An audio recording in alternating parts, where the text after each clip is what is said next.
오늘은 조심스럽지만 꼭 하고 싶은 이야기를 하려 합니다. 아이를 낳지 않는 이유, 그리고 그것이 단순한 선택이 아니라 존재에 대한 선언이기도 하다는 이야기. 먼저 프로레탈리아라는 단어를 봅니다. 자식밖에 생산하지 못하는 계급, 이게 바로 그 어원의 뜻입니다. 사회에 기여하기 위해서 내놓을 것이라고는 자기 자신의 노동력 또는 그 자식의 노동력뿐인 무상계급, 자본주의 시스템이 여성을 본 방식은 명확했어요. 재생산의 도구, 노동력을 만들어내는 자궁. 대부분 아무런 자각 없이 아이를 낳고 키우는 것을 당연히 여겼습니다. 자식 생산은 누구나 할 수 있기 때문에 계급 위계에서는 가장 낮은 형태의 생산으로 인식되었습니다. 이건 단지 과거의 얘기만이 아닙니다. 아직도 많은 여성들이 자신의 감정, 몸, 시간을 사회적 자원으로 내주는 것을 당연하다고 여겨야 하는 구조 속에 살고 있습니다. 이 사회는 여성을 가만히 내버려 두지를 않습니다. 결혼, 출산, 육아, 돌봄. 그것이 곧 여성의 가치라고 암묵적으로 요구받죠. 하지만 지금은 시대가 바뀌고 있습니다.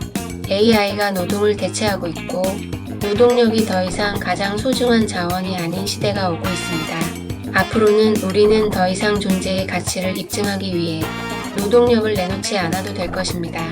이제 인간은 존재 자체로 어떤 의미를 가지는가를 다시 묻기 시작하는 시대가 도래하고 있습니다. 여성들은 무의식적으로 이 시대적인 변화를 민감하게 감지하고 있습니다.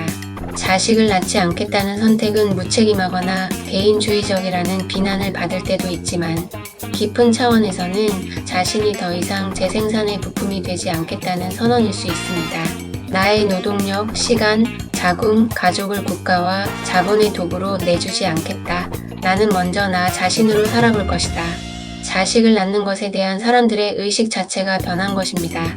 의식이 성장한 것이지요. 그리고 저는 이렇게 말하고 싶습니다. 나는 나 자신을 키우느라 너무나 긴 시간이 필요했다고. 나를 돌보지 않고 아이를 낳을 수 없었다고. 내가 보고 배운 대로 살면서 그게 전부라고 믿고 반복하고 싶지 않았습니다. 그 세계는 폭력과 무지와 학대와 괴롭힘과 고생이 가득한 세상이었습니다. 그런 문제를 인식하지도 못하고 고생을 되물림하면서 그 고생을 사랑이라고 여기고 또 가치라고 믿으며 사랑하는 아이를 키울 수는 없었습니다. 그건 단지 생존의 문제만은 아니었습니다. 내 의식이, 내 감정이, 내 몸이 누군가의 도구로 쓰이는 것에 대한 깊은 저항이 있었습니다. 나는 또 한 명의 상처 입은 아이를 세상에 보내지 않기 위해 내 안의 상처 입은 아이를 먼저 돌보는 길을 선택했습니다. 이건 회피가 아니라 가장 깊은 책임감에서 비롯된 선택이었습니다. 아이를 낳는 것보다 더 깊은 창조는 이미 태어난 나 자신을 다시 낳는 일입니다. 우리는 무너진 가정, 단절된 애착, 감정적으로 돌봄받지 못한 내면 아이를 자기 힘으로 품고 키우고 돌보는 길을 걸어가고 있습니다. 이건 그냥 치유가 아닙니다. 이건 일종의 존재의 재탄생입니다. 아이를 낳는 것은 육체적 창조지만 자신을 다시 낳는 것은 영적인 창조고 더 근원적인 창조입니다. 그래서 나는 아이를 낳지 않기로 했고 그 결정을 후회하지 않습니다. 그럼에도 많은 사람은 아직 이렇게 묻습니다. 왜 결혼 안 해요? 왜 애 안 낳아요? 이러다 늙으면 외롭지 않아요? 하지만 그건 무의식의 재생산이 당연하다는 전제에서 나온 질문입니다. 당신은 그 당연함에 노라고 말한 사람입니다. 그게 의식적 존재의 시작입니다. 우리는 더 이상 생산수단이 아닙니다. 누군가의 시스템을 위한 도구가 아닙니다. 존재 자체로 충분하고 아름답고 의미 있습니다. 그래서 나는 내 삶의 주인이 되고자 합니다.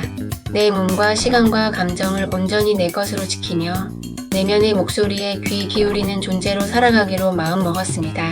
이제는 더 이상 왜 아이를 낳지 않느냐고 설명할 필요조차 없는 시대입니다. 그 선택은 더 이상 개인의 문제가 아니며 한 인간으로서 온전한 존재 선언입니다. 당신이 그 선언에 동참할지 아니면 자신만의 길을 갈지는 중요하지 않습니다. 중요한 건 누구도 생산수단으로만 살아가도록 강요받지 않는 세상이 오고 있다는 사실입니다. 우리 모두가 나라는 존재로서 빛날 수 있는 그날까지 존재의 권리를 지키고 사랑하며 함께 나아가길 바랍니다.